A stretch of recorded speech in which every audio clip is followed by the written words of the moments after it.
they had three major policies that were going to be followed. First, Lucifer says, we have to make sure that people, humans, get to believe that Satan and his angels do not really exist. You know, Roger, that's interesting because a recent research study report that I read indicated that in a national survey, I believe it's over 75% of people do not really believe in a real tangible devil. But there is one. Oh, yeah. The next thing, the three parts policy that they had adopted there, the second one was to find a way of being able to get total control of people's minds.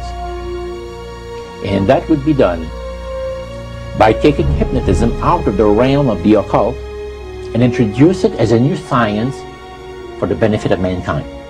They felt that by taking hypnotism out of the realm of the occult and introducing it as a new science for the benefit of mankind, they could then use people of great renown, educators, people of capacity, that would do great things, such as supposedly regress people in time to former lives that they had.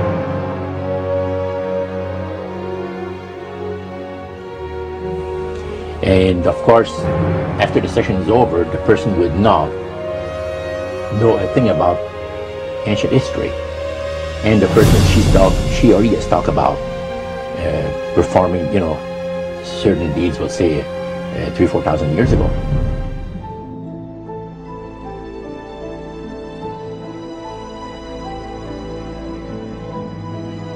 But this was their strategy. Now, what this would do for the thing is this, that it would create in the minds of the general public, solidly set in the mind of the general public, an unwavering trust in that great deception.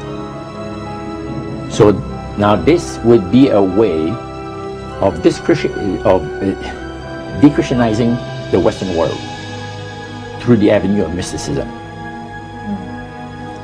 The three things were, number one, that they did not want Satan did not want the human family to think that he or his angels existed. Right. The second point that you made had to do with taking control of people's minds. That's right. The third point was what?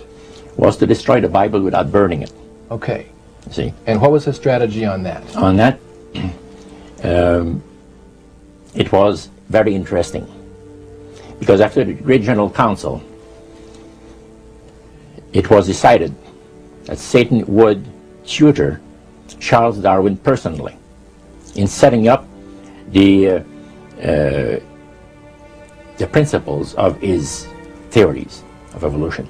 He was tutored by Lucifer himself, fallen Lucifer. And at that time, it was understood, Satan and his spirit counselors understood, that if a person was led to believe in the theory of evolution, it would, in his life, destroy completely the creation week of the Bible, the fall of man, and the plan of redemption. It would do away with it. Anyone that teaches a theory of evolution is considered to be a minister of a great religious system. And he said that every teacher of that theory is recognized by the spirits as a person of great value and receives a very special unction from Satan himself, giving great power to induce spiritual blindness, to convince and convert. Three capacities.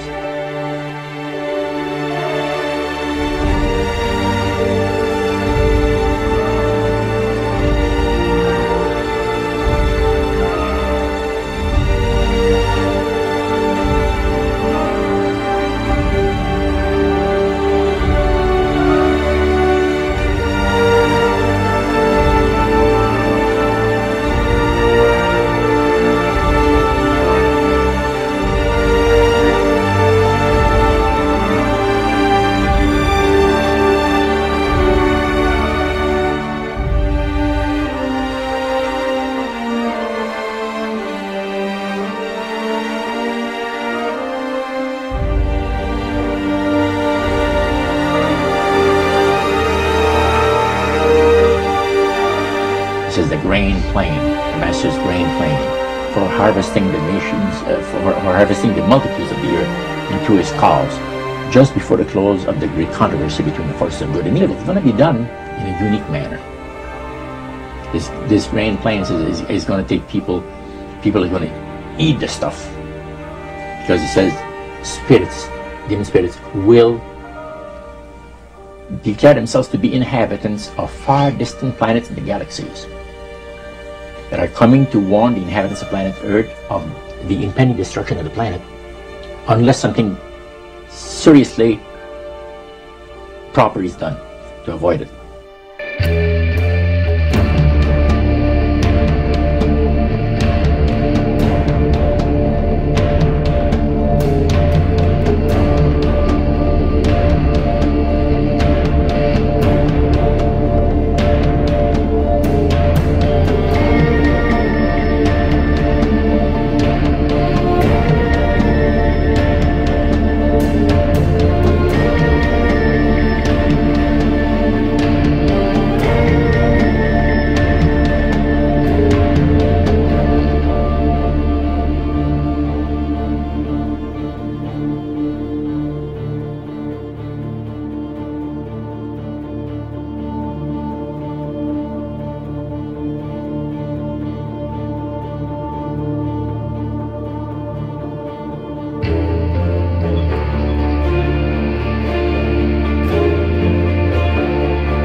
Use this metaphor. If you think about Aladdin and his lamp, you've probably heard of that one. The genie always says one thing. Your wish is my command.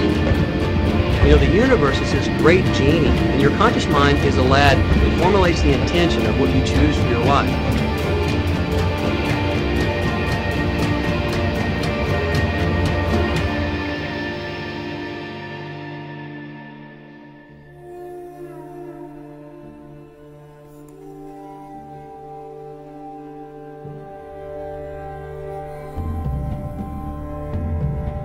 At the very heart and core of all these secret societies lurks the Kabbalah.